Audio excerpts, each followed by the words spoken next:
These are further reflections on what a Chinese scholar, world historian, looking from China at Western civilization over the last 2,500 years would make of the West. The third feature that might strike them is the influence of Rome. The West is a Roman civilization in many features, although that was destroyed in parts. And Rome gave to the West some binding features. One was that it continued the linguistic system of Greece, the alphabetic system. And the difference between an alphabetic writing and spelling system of that kind and the pictographic little pictures or logographic little words in one character systems of China is immense and has had huge influences on all aspects of their diverse lives, their art, their thinking, their philosophy.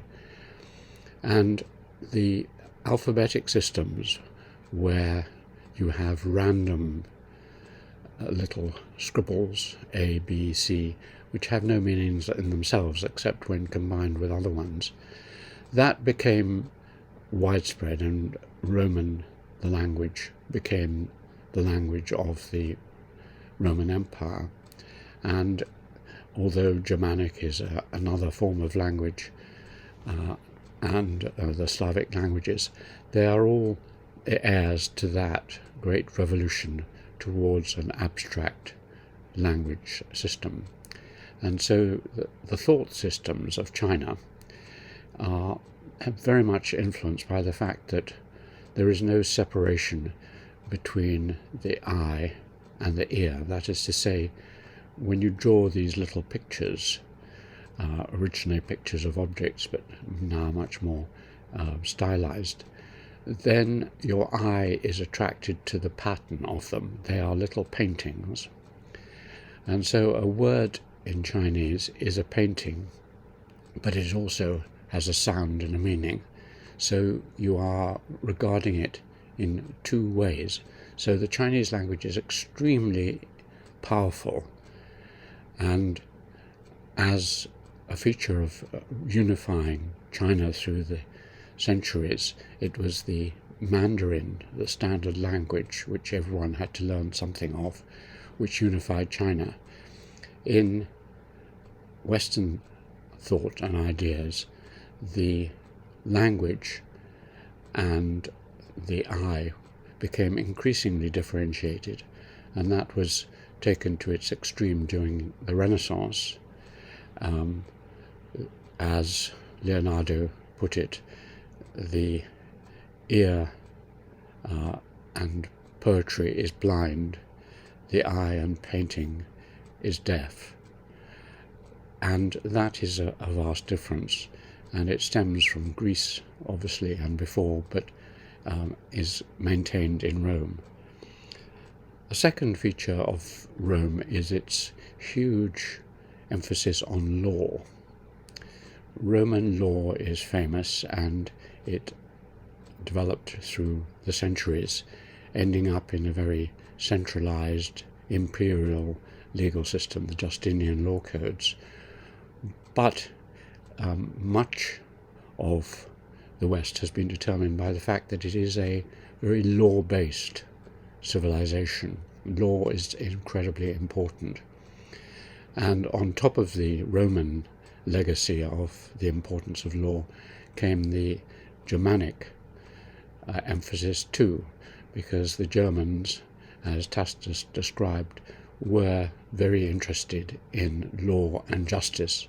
They had travelling judges who went from village to village, and the customs and the laws of the Germanic peoples were very powerful, blended in, and so you have two legal systems. In fact, in Europe you have the Roman law, which was retrieved and restored, particularly from about the 14th, 15th century, and holds across Central and Northern Europe as far as a mixed form in Holland.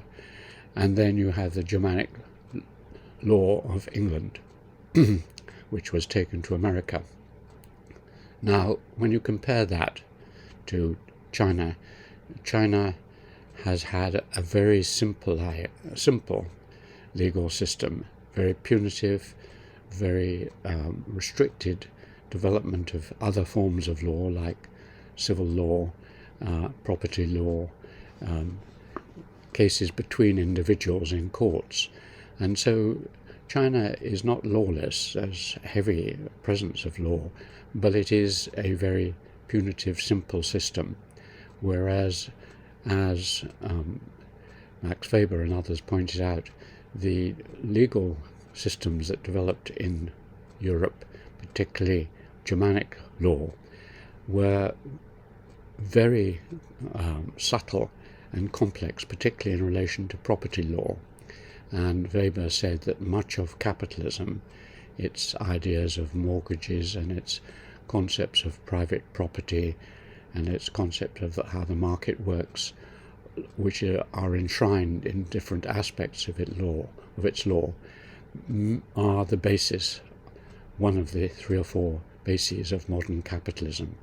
So the legal system of the West, as it developed, was fitting beautifully with the growth of a market capitalist society. And indeed, the Germanic peoples were great capitalists. England, it's not widely known, had the most developed coinage system in Europe by the 9th, 10th century, silver coinage. There were mints making coins in every part of England. There was nowhere more than 30 or 40 miles from where they were making coins. There was huge trading from England through Europe down to the Mediterranean up into Scandinavia. And by the 12th, 13th century, the principles of a capitalist legal system had been laid down, as Maitland and others pointed out. So that's another huge difference created by the origins of these 2 civilizations. Another one is, coming from Rome, is its practical bent. The Romans, as we know, and as we can still see in various parts of Europe, were great engineers.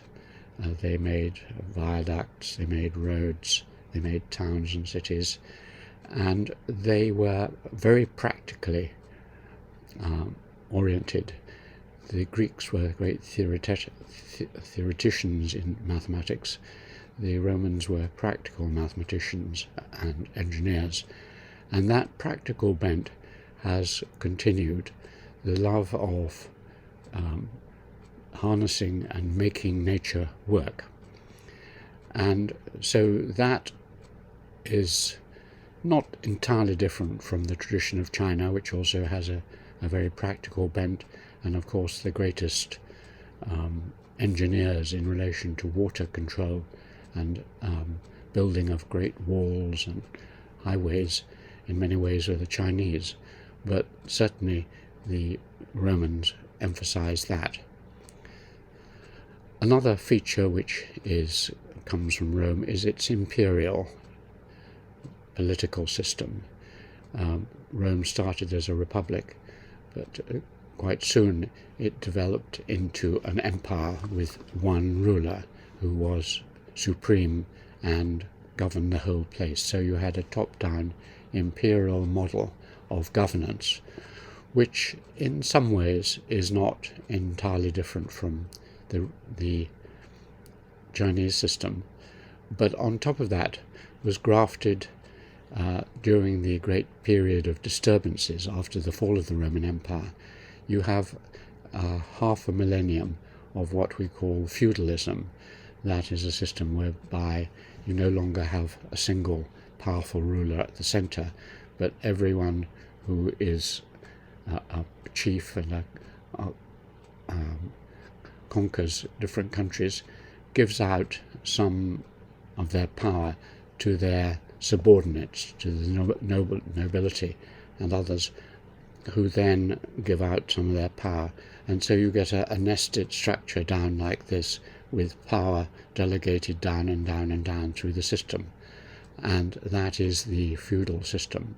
You give them land and you give them protection, and they give you support, fealty, troops, and some money. Now that feudal delegated system has remained in many ways. It is the system underpinning modern democracy in America or Britain. It's not widely realized that our democratic system is basically a mutation of the feudal system, and I've seen it all around me in my University of Cambridge, which is still largely a feudal delegated system. Now, that is completely different from China. China was, to a large extent, a similar sort of feudal delegated system until a couple of centuries before the birth of Christ, when the first great emperor of China, the Qin Emperor, in 221, unified China, and he developed and inaugurated, and it was further developed, a system of bureaucratic centralization, where the emperor was at the top and he was served by bureaucrats, mandarins and eunuchs, and there was no nobility, no powerful nobility to challenge him. And so the system was based on education, the educated mandarins who administered the country. They were not an armed nobility as they were in Europe. And so the trajectory of power in China and the West has been based on totally different premises. And finally, the Romans, we can see, were great imperial conquerors. They moved out from a small centre of Rome and Italy to conquer most of Western Europe in a couple of centuries.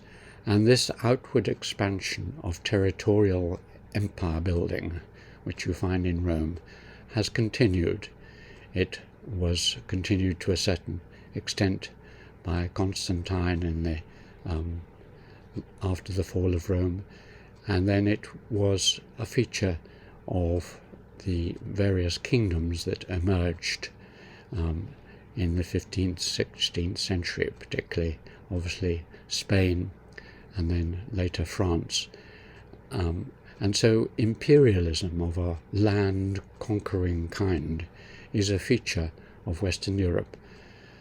China is very different. It absorbs its neighbours to a certain extent, and the hand spread outwards.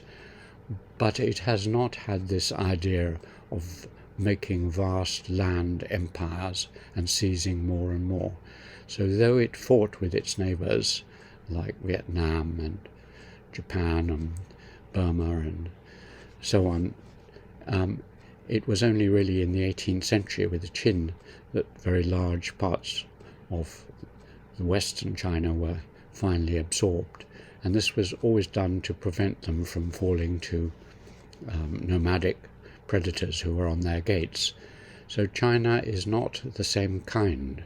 It's a tributary form of galactic empire, a centre, the sun and the galaxy around it, whereas the empires in the Roman model were much more a unified kind of empire with a metropolis, Rome, Paris, Madrid, and then conquering round them. So those are some of the features which a Chinese world historian would see differentiate very deeply the West and the East. And he would see that to talk about the West as if it is one unified entity is also very misguided. There are two Europes.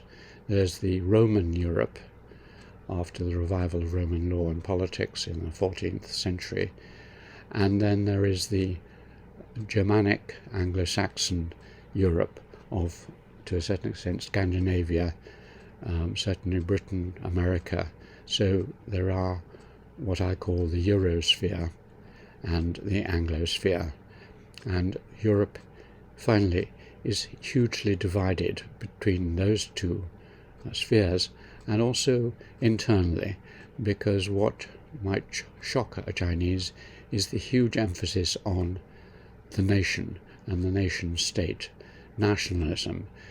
Europe is quite small compared to China, Western Europe, a third or so of China, but it's broken up by mountains and rivers and its geography into little bits, and particularly the Pyrenees and the Alps mean that you have these separated off kingdoms. You have Spain, you have Italy, you have France, you have Germany, you have England, and others. And this means that there grew up very early on an idea of a separateness. We, the Angles, the English, are different from you, the French, and you, the French, are different from you, the Spanish, and so on.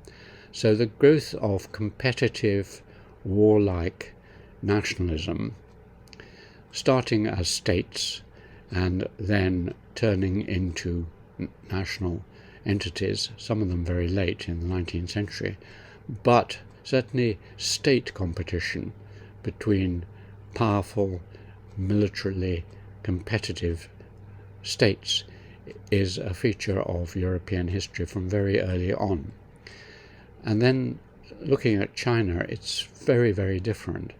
Although each of the great provinces of China have their own culture and their own spirit and then their own local languages and everything else, the story of China is not after the fall of the after certain periods, like the era of the Three Kingdoms, when there were these kinds of battles. But for most of Chinese history, China has been unified. So you don't find Sichuan battling against Yunnan, even though Yunnan and Sichuan are each of them about the size of France. But you don't have battles between them, or Hunan against Hubei, or so on and so on. So the idea of nationalism and combined with minor states is not a central feature of Chinese civilization. So for a Chinese to understand the West, they have to understand the powerful influence of these relatively small, in Chinese terms, nation states, which each have been a pocket of a separated off culture and language and often religion, and have fought their way through the last 1,000 years against each other. Thank you.